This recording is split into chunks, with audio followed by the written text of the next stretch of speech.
It can be nothing and everything. Many things, but not everything. It cooks your meals. It hauls your trash. It connects your calls. It drives your ambulances. It guards you while you sleep. Do not f*** with us. It makes the world go round, but we didn't always have it. We once used the barter system. I talk about this more in my Say's Law video. A barter system is where people simply trade what they have for what they want. It made business complex and difficult. A better system was needed. So, we invented money. Hit me right in the face. Right in the face. Idiot. Let's do this.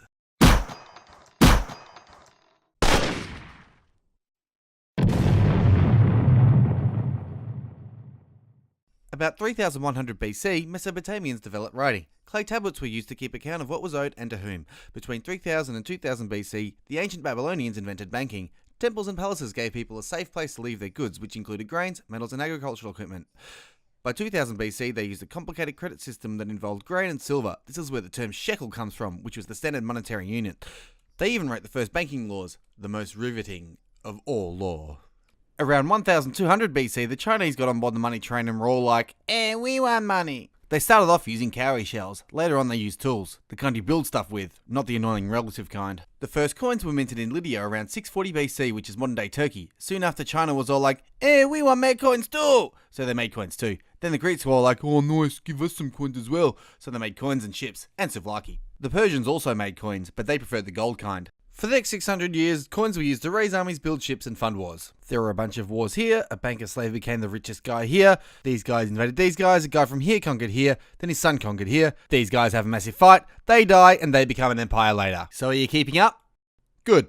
During his reign from 30 BC to 14 AD, Augustus, the first emperor of Rome, reformed the financial system of the empire by issuing new coins of almost pure gold, silver, and copper. He also introduced 3 new extortion rackets. What do you mean extortion rackets? Taxes. Carry on.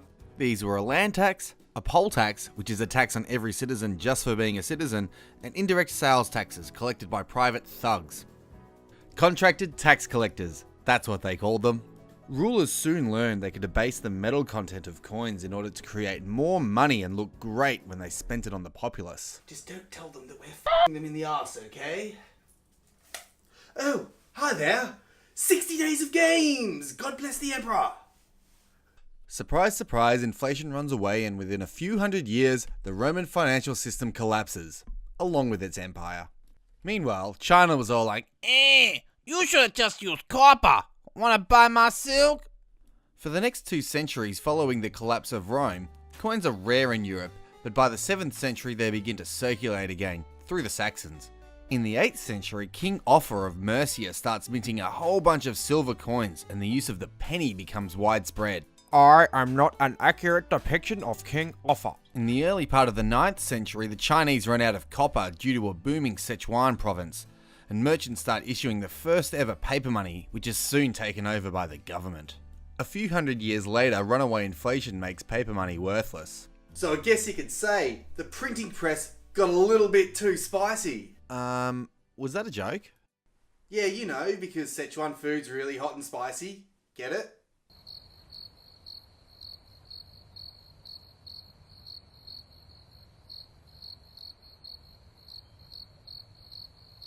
In mid-10th century England, Athelstan unites the country and sets up a single currency. In 1066, William conquers England and sets up a new taxation system that avoids debasement, and while currency tends to be debased in the rest of Europe, its value remains steady in England for a few hundred years. But didn't King Henry I cut off a bunch of mintmasters' hands because they were debasing the currency? Yeah, he did, but do you mind? I'm kind of in a flow here. Sorry, carry on. From the late 11th century to the late 13th century, the need for money to fund crusades sees the rebirth of banking, and there was much rejoicing. In 1215, Magna Carta is signed. This restricts the king's ability to raise taxes. From 1232 to 1253, several Italian states start minting their own gold coins, the most popular of which is from Florence and is creatively called the florin. The Mongols also start issuing paper money. In Persia they try it for a couple of months, and then it fails harder than a drunk man in a bar at 2 AM. Hello, baby. Would you like to see my purple drapes? No! Over the next 200 years, there's a bunch of battles and revolts and wars. China has a second hyperinflation, the Black Death kills a bunch of people in Europe, and economic growth plummets. Constantinople falls to unprovoked invaders, Columbus discovers America, and one of the most famous banking families in history rises from obscurity, the Medicis of Florence. The Medicis? What's so great about them? We don't have time to go into it today, but they became one of the richest families in Europe through foreign exchange and by lending money to Rome via their family business, the Medici Bank. They also developed the double ledger system that accountants still use today. Amazing! I know, right? Anyway, in the 16th century, a whole lot of silver reaches Spain after an enormous deposit is discovered in Bolivia. They also take gold and silver off the natives, which adds to the supply. This new influx of gold and silver lowers their value and sees a 100-year period of steadily growing money supply, although compared to other inflations, it's not that bad. In 1602, the Dutch East India Company offers the public shares in its business and becomes the world's first ever joint stock company. For nearly 100 years, shareholders are paid a dividend that yields between 12 and 63%. Where can I get a return like that these days? Looks like you already got one on all that food you've been eating, Tubby. Hey, it's Neeks' fault. She gets all the chocolate and then she force feeds me. She makes me eat them. I just can't say no. Hey, you're the real pig, actually. Yeah, get on with it. Dumbass! Over the 17th century, a whole bunch of banks are formed. One here, one here, one here, one here, one here, one here, one here, one all the way over here, one here, and one here. Tulips become really valuable here for a while. England has its first national lottery, and soon after, Sir Isaac Newton is made master of the mint. Oh, that's mod, In the 18th century, we see the Mississippi bubble and the South Sea bubble, and they won't be the last stock bubbles the world will ever see. About halfway through the 18th century, the Industrial Revolution starts in England. Productivity skyrockets, along with the number of men wearing wigs. Oh, darling. In 1770, hyperinflation kills another economy in Rhode Island, and in 1775, in protest at higher taxes imposed by the British Crown, the American colonies declare their independence. Hyperinflation wipes out the value of continental currency, creatively called continentals, but America wins the war, and the Founding Fathers write the Constitution and create the dollar as the sole form of currency.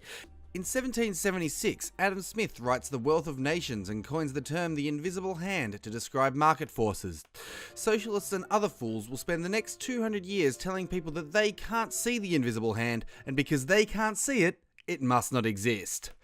In 1788, the first fleet arrives at the Australian continent. Wait a minute. Why is this relevant to the history of money? We found gold 50 years later. Plus Australia is just awesome. Yeah, true. What happened next? A whole bunch of banks are formed in the United States and Europe. The French kick out their monarchy, behead a bunch of people in the name of equality, are led by an average height Corsican for a while, then with the help of the British decide the monarchy wasn't so bad after all. During this time, in 1798, the Rothschilds expand into Britain. Aren't they the evil banking family that secretly controls the world? Nope, the Rothschilds are a great family who always do what is good and moral. Here you go. Over the 19th century, banking expands around the world. Along with a number of banking crises, there are gold rushes in California and Australia. This sees the supply of gold-backed money expand rapidly. In response to a series of financial panics in the United States, 1913 sees the Federal Reserve form. The argument being that the financial system needed more stability and that the only way to do this was through central planning. In 1929, the central bank severely constricts the money supply, causing the Great Depression. Rapidly reducing the money supply led to the bankruptcy of a large number of small local banks, and saw a big economic slump around the world, which eventually led to the rise of National Socialism in Germany and the Second World War. Whoa there, cowboy. Isn't that a little bit political? Some people might not want to hear that.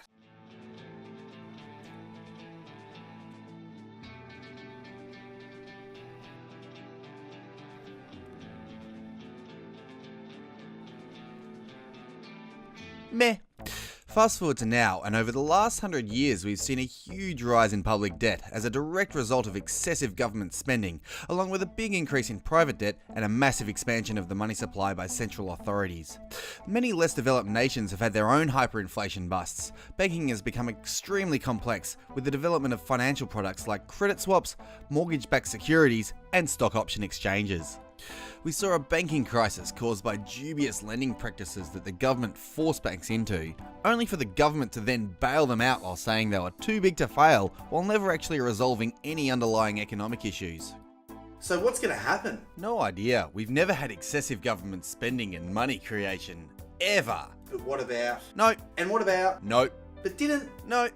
It's completely unprecedented. Oi, you! Run away! Ah. Gotcha. Dumbass! Hey guys, before you close the window, I just wanted to say a couple of really quick words. Firstly, thank you so much for watching my video. I really appreciate that you've taken the time to enjoy the content that I've created for you. I hope you enjoyed it. Secondly, if you did enjoy it and you want some amazing karma, I've left a link to PayPal in the description. Feel free to send me a couple of bucks. Totally up to you. Totally no obligation to give, obviously. Finally, leave a like, leave a comment, go check out all my other stuff, and if you do subscribe, I'll see you next time.